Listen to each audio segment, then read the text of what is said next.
ನೋಡಿ, ನಿನ್ನೆ ಪ್ರಧಾನಿ ನರೇಂದ್ರ ಮೋದಿಯವರ ನೇತೃತ್ವದ ಕೇಂದ್ರ ಸರ್ಕಾರ ಸೇನಾಪಡೆಗಳಿಗೆ ಫ್ರೀ ಹ್ಯಾಂಡ್ ಅನ್ನ ಕೊಟ್ಟಾಗಿದೆ. ಈ ಫ್ರೀ ಹ್ಯಾಂಡ್ ಕೊಟ್ಟ ಬಳಿಕ ಪಾಕಿಸ್ತಾನದಲ್ಲಿ ನಡುಕ ಶುರುವಾಗಿದೆ. ಹಾಗಾದ್ರೆ ಇವತ್ತಿನ ಈ ಕ್ಷಣದ ಪರಿಸ್ಥಿತಿ ಹೇಗಿದೆ ಶ್ರೀನಗರದಲ್ಲಿ? ನನ್ನ ಸಹೋದರಿ ರಂಜಿತ್ ಶಿರಿಯಾರ್ ಒಂದು ಪ್ರತ್ಯಕ್ಷ ವರದಿಯನ್ನು ಕೊಟ್ಟಿದ್ದಾರೆ, ನೋಡ್ಕೊಂಡ್ಬನ್ನಿ. ಕಣಿವೆ ರಾಜ್ಯ ಕಾಶ್ಮೀರದಲ್ಲಿ ರಕ್ತ ಪಿಪಾಸುಗಳು ನರಹಂತಕರನ್ನ ಸಂಪೂರ್ಣವಾಗಿ ನಿರ್ನಾಮ ಮಾಡೋದಕ್ಕೆ ಭಾರತೀಯ ಸೇನೆ ಕಾರ್ಯಾಚರಣೆಗೆ ಇಳಿದಿದೆ. ನೋಡಿ, ಯಾವುದೇ ಕ್ಷಣದಲ್ಲಿ ಬೇಕಾದರೂ ಕಾಶ್ಮೀರದಲ್ಲಿ ಸಂಪೂರ್ಣವಾಗಿ ಭಯೋತ್ಪಾದಕರನ್ನ ಕಿತ್ತು ಒಗೆಯುವಂತ ಕಾರ್ಯಾಚರಣೆ ಆರಂಭ ಆಗಬಹುದು. ಈಗ ನಾನಿರುವಂತಹ ಜಾಗ ಕಾಶ್ಮೀರದ ಶ್ರೀನಗರದ ಈ ಲಾಲ್ ಚೌಕ್ ಅನ್ನುವ ಒಂದು ಶ್ರೀನಗರದ ಹೃದಯ ಭಾಗ, ಕಾಶ್ಮೀರದ ಹೃದಯ ಭಾಗ ಅಂತ ಹೇಳಿದ್ರು ಕೂಡ ತಪ್ಪಾಗೋದಿಲ್ಲ. ನೋಡಿ, ಇಲ್ಲೆಲ್ಲವೂ ಕೂಡ ಬಂದೋಬಸ್ತು ಮತ್ತೆ ಹೆಂಗಿದೆ ಅಂತ ಹೇಳಿ ನೋಡಿ, ಇಲ್ಲಿನ ಪರಿಸ್ಥಿತಿ ಅಥವಾ ವಾತಾವರಣ ಈ ಸದ್ಯಕ್ಕೆ ಹೇಗಿದೆ ಅನ್ನೋದನ್ನ ತಾವು ಗಮನಿಸ್ತಾ ಇದ್ದೀರಿ. ಲಾಲ್ ಚೌಕ್ನ ಈ ಕ್ಲಾಕ್ ಟವರ್ನ ಅಕ್ಕಪಕ್ಕ ಇರುವಂತವರೆಲ್ಲರೂ ಕೂಡ ಈಗ ಪೊಲೀಸರು. ಕೆಲವರು ಈಗ ಸೇನಾ ಡ್ರೆಸ್ ನಲ್ಲಿ ಇದ್ರೆ, ಕೆಲವರು ಸಿವಿಲ್ ಡ್ರೆಸ್ ನಲ್ಲಿ ಇಲ್ಲಿ ಆಚೆ ಈಚೆ ಎಲ್ಲವೂ ಕೂಡ ಓಡಾಡ್ತಾ ಇದ್ದಾರೆ.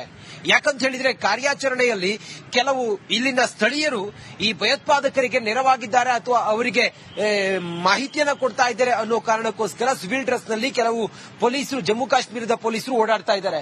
ನೋಡಿ, ಅಲ್ಲಿ ಗಮನಿಸ್ತಾ ಇದ್ದೀರಾ, ಅಲ್ಲಿ ಎಲ್ಲವೂ ಕೂಡ ಟ್ರಾಫಿಕ್ ಕಂಟ್ರೋಲ್ಗಾಗಿ ಬ್ಯಾರಿಕೇಡಿಂಗ್ ಗಳನ್ನು ಹಾಕಿದ್ದಾರೆ. ಸಂಪೂರ್ಣವಾದಂತಹ ಒಂದು ಬಿಗುವಿನ ವಾತಾವರಣ ಇಲ್ಲಿ ಕಂಡು ಬರ್ತಾ ಇದೆ. ಪೊಲೀಸರು ಅಲ್ಲಿ ಪರೇಡ್ ಮಾಡ್ತಿರೋದನ್ನ ತಾವು ಗಮನಿಸ್ತಾ ಇದ್ದೀರಾ. ಆ ಕಡೆ ಈ ಕಡೆ ವಿದ್ ಗನ್ ಹಿಡ್ಕೊಂಡು ಓಡಾಡ್ತಿರೋದನ್ನ ತಾವು ಗಮನಿಸ್ತಾ ಇದ್ದೀರಿ. ಒಟ್ಟಾರೆ ಕಾರ್ಯಾಚರಣೆಯ ಭಾಗವಾಗಿ ಕ್ಷಣ ಕ್ಷಣಕ್ಕೂ ಕೂಡ ಪರಿಸ್ಥಿತಿ ಬಿಗಡಾಯಿಸ್ತಾ ಇದೆ ಕಾಶ್ಮೀರದಲ್ಲಿ, ಶ್ರೀನಗರದಲ್ಲಿ. ಅದರಲ್ಲೂ ಕೂಡ ಲಾಲ್ ಚೌಕ್ ಹೃದಯ ಭಾಗ, ಕಾಶ್ಮೀರದ ಹೃದಯ ಭಾಗ. ಇಲ್ಲಿನ ಪರಿಸ್ಥಿತಿಯನ್ನ ನಾವು ನೋಡ್ತಾ ಇದ್ರೆ ಅಲ್ಲಲ್ಲಿ ಬ್ಯಾರಿಕೇಡಿಂಗ್ ಗಳ ಮೂಲಕ ಸಂಪೂರ್ಣವಾಗಿ ಇಲ್ಲಿ ನಾಕಾಬಂದಿಯನ್ನ ಹಾಕಿ ಕಂಟ್ರೋಲ್ಗೆ ತೆಗೆದುಕೊಂಡಿದ್ದಾರೆ.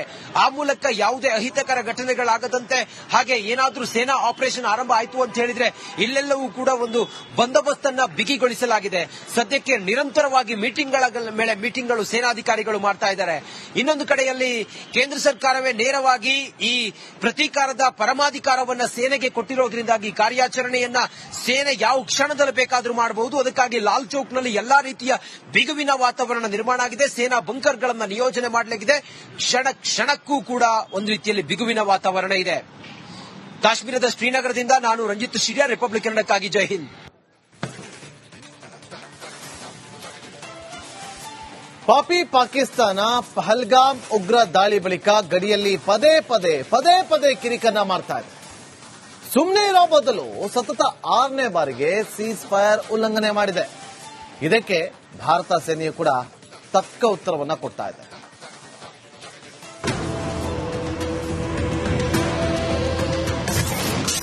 ಗಡಿಯಲ್ಲಿ ಬಾಲ ಬಿಚ್ಚಿದ ಪಾಕ್ ಸೇನೆ, ಸತತ 6ನೇ ದಿನವೂ ಕದನ ವಿರಾಮ ಉಲ್ಲಂಘನೆ.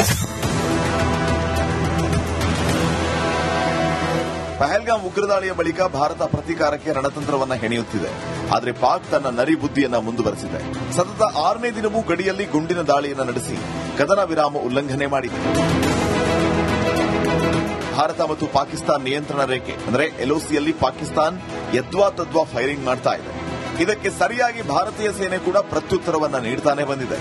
ಕುಪ್ವಾರಾ ಮತ್ತು ಬಾರಾಮುಲ್ಲಾ ಜಿಲ್ಲೆಗಳು ಹಾಗೂ ಅಖ್ನೂರ್ನಲ್ಲಿ ನಿರಂತರ ಗುಂಡಿನ ಚಕಮಕಿ ನಡೀತಾ ಇದೆ.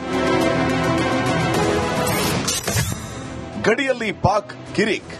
ಏಪ್ರಿಲ್ 22, 23 ಪೂಂಚ್ನಲ್ಲಿ ಕದನ ವಿರಾಮ ಉಲ್ಲಂಘನೆ.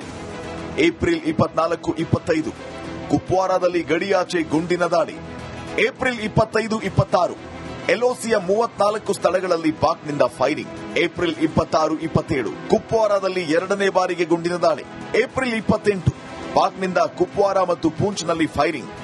ಏಪ್ರಿಲ್ 29 ಜಮ್ಮುವಿನ ಬರ್ಗ್ವಾಲ್ ವಲಯದಲ್ಲಿ ಫೈರಿಂಗ್. ಭಾರತದ ಪ್ರತೀಕಾರಕ್ಕೆ ಪಾಕ್ ಗಲಿಬಿಲಿ. ಭಾರತದ ಪ್ರತೀಕಾರಕ್ಕೆ ಗಲಿಬಿಲಿಯಾಗಿರುವ ಪಾಕಿಸ್ತಾನ ಕಂಗಾಲಾಗಿ ಬಾಯಿಗೆ ಬಂದಂಗೆ ಮಾತಾಡ್ತಾ ಇದೆ. 24ರಿಂದ 36 ಗಂಟೆಯಲ್ಲಿ ಭಾರತದ ಮಿಲಿಟರಿ ಕಾರ್ಯಾಚರಣೆ ಆರಂಭ ಮಾಡುತ್ತೆ ಅಂತ ಪಾಕ್ ಸಚಿವ ಅಟ್ಟಾ ತರಾರ್ ಹೇಳಿದ್ದಾನೆ. Pakistan has credible intelligence that India intends carrying out military action against Pakistan in the next 24 to 36 hours. Pahalgam ದಾಳಿಯ ನಂತರ ಭಾರತ ಪಾಕಿಸ್ತಾನದ ವಿರುದ್ಧ ಪ್ರತೀಕಾರದ ಕ್ರಮಗಳನ್ನು ಕೈಗೊಂಡಿದೆ.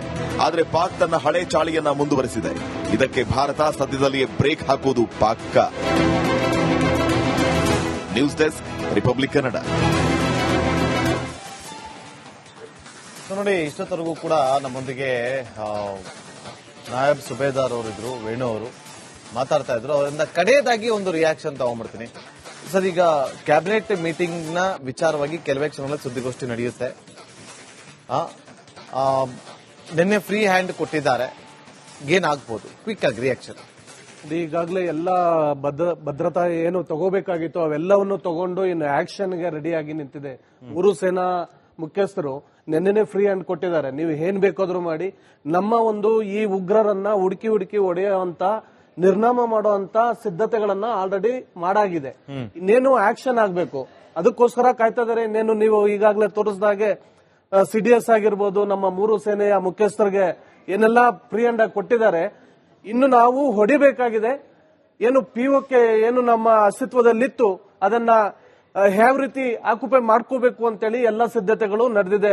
ನಾಗೇಂದ್ರ ಅವರೇ, okay sir, thank you so much. ಇಷ್ಟೊತ್ತರೆಗೂ ಕೂಡ ನೀವು ಕೂತಿದ್ದಕ್ಕೆ. ಯಾಕಂದ್ರೆ ವೇಣು ಸರ್ ಬಗ್ಗೆ ಹೇಳಲೇಬೇಕು. ಅವರು ಗಡಿಯಲ್ಲಿ ನಿಂತು ದೇಶವನ್ನ ಕಾದು ಬಂದಿರುವಂತ ಒಬ್ಬ ಯೋಧರವರು, ನಾಯಬ್ ಸುಬೇದಾರ್ ಅವರು. Sir, thank you so much sir, thank you so much sir. ಧನ್ಯವಾದಗಳು. ಒಂದಷ್ಟು ಅಪ್ಡೇಟ್ಗಳು ಲಭ್ಯವಾಗ್ತಾ ಇದೆ. ನೋಡಿ, ನಿನ್ನೆ ಪ್ರಧಾನಿ ನರೇಂದ್ರ ಮೋದಿ ಅವರ ನೇತೃತ್ವದ ಕೇಂದ್ರ ಸರ್ಕಾರ ಸೇನಾಪಡೆಗಳಿಗೆ ಫ್ರೀ ಹ್ಯಾಂಡ್ ಅನ್ನ ಕೊಟ್ಟಾಗಿದೆ. ಈ ಫ್ರೀ ಹ್ಯಾಂಡ್ ಕೊಟ್ಟ ಬಳಿಕ ಪಾಕಿಸ್ತಾನದಲ್ಲಿ ನಡುಕ ಶುರುವಾಗಿದೆ. ಹಾಗಾದ್ರೆ ಇವತ್ತಿನ ಈ ಕ್ಷಣದ ಪರಿಸ್ಥಿತಿ ಹೇಗಿದೆ ಶ್ರೀನಗರದಲ್ಲಿ? ನನ್ನ ಸಹೋದರಿ ರಂಜಿತ್ ಶಿರಿಯಾರ್ ಒಂದು ಪ್ರತ್ಯಕ್ಷ ವರದಿಯನ್ನು ಕೊಟ್ಟಿದ್ದಾರೆ, ನೋಡ್ಕೊಂಡ್ ಬನ್ನಿ. ಕಣಿವೆ ರಾಜ್ಯ ಕಾಶ್ಮೀರದಲ್ಲಿ ರಕ್ತ ಪಿಪಾಸುಗಳು ನರಹಂತಕರನ್ನ ಸಂಪೂರ್ಣವಾಗಿ ನಿರ್ನಾಮ ಮಾಡೋದಕ್ಕೆ ಭಾರತೀಯ ಸೇನೆ ಕಾರ್ಯಾಚರಣೆಗೆ ಇಳಿದಿದೆ.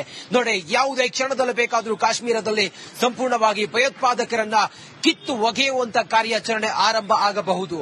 ಈಗ ನಾನಿರುವಂತ ಜಾಗ ಕಾಶ್ಮೀರದ ಶ್ರೀನಗರದ ಈ ಲಾಲ್ ಚೌಕ್ ಅನ್ನುವ ಒಂದು ಶ್ರೀನಗರದ ಹೃದಯ ಭಾಗ, ಕಾಶ್ಮೀರದ ಹೃದಯ ಭಾಗ ಅಂತ ಹೇಳಿದ್ರು ಕೂಡ ತಪ್ಪಾಗೋದಿಲ್ಲ. ನೋಡಿ, ಇಲ್ಲೆಲ್ಲವೂ ಕೂಡ ಬಂದೋಬಸ್ತು ಮತ್ತೆ ಹೆಂಗಿದೆ ಅಂತ ಹೇಳಿ ನೋಡಿ, ಇಲ್ಲಿನ ಪರಿಸ್ಥಿತಿ ಅಥವಾ ವಾತಾವರಣ ಈ ಸದ್ಯಕ್ಕೆ ಹೇಗಿದೆ ಅನ್ನೋದನ್ನ ತಾವು ಗಮನಿಸ್ತಾ ಇದ್ದೀರಿ. ಲಾಲ್ ಚೌಕ್ನ ಈ ಕ್ಲಾಕ್ ಟವರ್ನ ಅಕ್ಕಪಕ್ಕ ಇರುವಂತವರೆಲ್ಲರೂ ಕೂಡ ಈಗ ಪೊಲೀಸರು. ಕೆಲವರು ಈಗ ಸೇನಾ ಡ್ರೆಸ್ ನಲ್ಲಿ ಇದ್ರೆ, ಕೆಲವರು ಸಿವಿಲ್ ಡ್ರೆಸ್ ನಲ್ಲಿ ಇಲ್ಲಿ ಆಚೆ ಈಚೆ ಎಲ್ಲವೂ ಕೂಡ ಓಡಾಡ್ತಾ ಇದ್ದಾರೆ. ಯಾಕಂತ ಹೇಳಿದ್ರೆ ಕಾರ್ಯಾಚರಣೆಯಲ್ಲಿ ಕೆಲವು ಇಲ್ಲಿನ ಸ್ಥಳೀಯರು ಈ ಭಯೋತ್ಪಾದಕರಿಗೆ ನೆರವಾಗಿದ್ದಾರೆ ಅಥವಾ ಅವರಿಗೆ ಮಾಹಿತಿಯನ್ನ ಕೊಡ್ತಾ ಇದ್ದಾರೆ ಅನ್ನೋ ಕಾರಣಕ್ಕೋಸ್ಕರ ಸಿವಿಲ್ ಡ್ರೆಸ್ ನಲ್ಲಿ ಕೆಲವು ಪೊಲೀಸರು, ಜಮ್ಮು ಕಾಶ್ಮೀರದ ಪೊಲೀಸರು ಓಡಾಡ್ತಾ ಇದ್ದಾರೆ. ನೋಡಿ, ಅಲ್ಲಿ ಗಮನಿಸ್ತಾ ಇದ್ದೀರಾ, ಅಲ್ಲಿ ಎಲ್ಲವೂ ಕೂಡ ಟ್ರಾಫಿಕ್ ಕಂಟ್ರೋಲ್ಗಾಗಿ ಬ್ಯಾರಿಕೇಡಿಂಗ್ ಗಳನ್ನು ಹಾಕಿದ್ದಾರೆ. ಸಂಪೂರ್ಣವಾದಂತಹ ಒಂದು ಬಿಗುವಿನ ವಾತಾವರಣ ಇಲ್ಲಿ ಕಂಡು ಬರ್ತಾ ಇದೆ. ಪೊಲೀಸರು ಅಲ್ಲಿ ಪರೇಡ್ ಮಾಡ್ತಿರೋದನ್ನ ತಾವು ಗಮನಿಸ್ತಾ ಇದ್ದೀರಾ. ಆ ಕಡೆ ಈ ಕಡೆ ವಿದ್ ಗನ್ ಹಿಡ್ಕೊಂಡು ಓಡಾಡ್ತಿರೋದನ್ನ ತಾವು ಗಮನಿಸ್ತಾ ಇದ್ರಿ. ಒಟ್ಟಾರೆ ಕಾರ್ಯಾಚರಣೆಯ ಭಾಗವಾಗಿ ಕ್ಷಣ ಕ್ಷಣಕ್ಕೂ ಕೂಡ ಪರಿಸ್ಥಿತಿ ಬಿಗಡಾಯಿಸ್ತಾ ಇದೆ ಕಾಶ್ಮೀರದಲ್ಲಿ, ಶ್ರೀನಗರದಲ್ಲಿ. ಅದರಲ್ಲೂ ಕೂಡ ಲಾಲ್ ಚೌಕ್ ಹೃದಯ ಭಾಗ, ಕಾಶ್ಮೀರದ ಹೃದಯ ಭಾಗ. ಇಲ್ಲಿನ ಪರಿಸ್ಥಿತಿಯನ್ನ ನಾವು ನೋಡ್ತಾ ಇದ್ರೆ ಅಲ್ಲಲ್ಲಿ ಬ್ಯಾರಿಕೇಡಿಂಗ್ ಗಳ ಮೂಲಕ ಸಂಪೂರ್ಣವಾಗಿ ಇಲ್ಲಿ ನಾಕಾಬಂದಿಯನ್ನ ಹಾಕಿ ಕಂಟ್ರೋಲ್ಗೆ ತೆಗೆದುಕೊಂಡಿದ್ದಾರೆ. ಆ ಮೂಲಕ ಯಾವುದೇ ಅಹಿತಕರ ಘಟನೆಗಳಾಗದಂತೆ, ಹಾಗೆ ಏನಾದ್ರೂ ಸೇನಾ ಆಪರೇಷನ್ ಆರಂಭ ಆಯಿತು ಅಂತ ಹೇಳಿದ್ರೆ ಇಲ್ಲೆಲ್ಲವೂ ಕೂಡ ಒಂದು ಬಂದೋಬಸ್ತನ್ನ ಬಿಗಿಗೊಳಿಸಲಾಗಿದೆ. ಸದ್ಯಕ್ಕೆ ನಿರಂತರವಾಗಿ ಮೀಟಿಂಗ್ಗಳ ಮೇಲೆ ಮೀಟಿಂಗ್ಗಳು ಸೇನಾಧಿಕಾರಿಗಳು ಮಾಡ್ತಾ ಇದ್ದಾರೆ. ಇನ್ನೊಂದು ಕಡೆಯಲ್ಲಿ ಕೇಂದ್ರ ಸರ್ಕಾರವೇ ನೇರವಾಗಿ ಈ ಪ್ರತೀಕಾರದ ಪರಮಾಧಿಕಾರವನ್ನ ಸೇನೆಗೆ ಕೊಟ್ಟಿರೋದ್ರಿಂದಾಗಿ ಕಾರ್ಯಾಚರಣೆಯನ್ನ ಸೇನೆ ಯಾವ ಕ್ಷಣದಲ್ಲಿ ಬೇಕಾದರೂ ಮಾಡಬಹುದು. ಅದಕ್ಕಾಗಿ ಲಾಲ್ ಚೌಕ್ನಲ್ಲಿ ಎಲ್ಲಾ ರೀತಿಯ ಬಿಗುವಿನ ವಾತಾವರಣ ನಿರ್ಮಾಣ ಆಗಿದೆ. ಸೇನಾ ಬಂಕರ್ಗಳನ್ನ ನಿಯೋಜನೆ ಮಾಡಲಾಗಿದೆ. ಕ್ಷಣ ಕ್ಷಣಕ್ಕೂ ಕೂಡ ಒಂದು ರೀತಿಯಲ್ಲಿ ಬಿಗುವಿನ ವಾತಾವರಣ ಇದೆ. ಕಾಶ್ಮೀರದ ಶ್ರೀನಗರದಿಂದ ನಾನು ರಂಜಿತ್ ಶಿರಿಯಾ, ರಿಪಬ್ಲಿಕ್ ಕನ್ನಡಕ್ಕಾಗಿ. ಜೈ ಹಿಂದ್.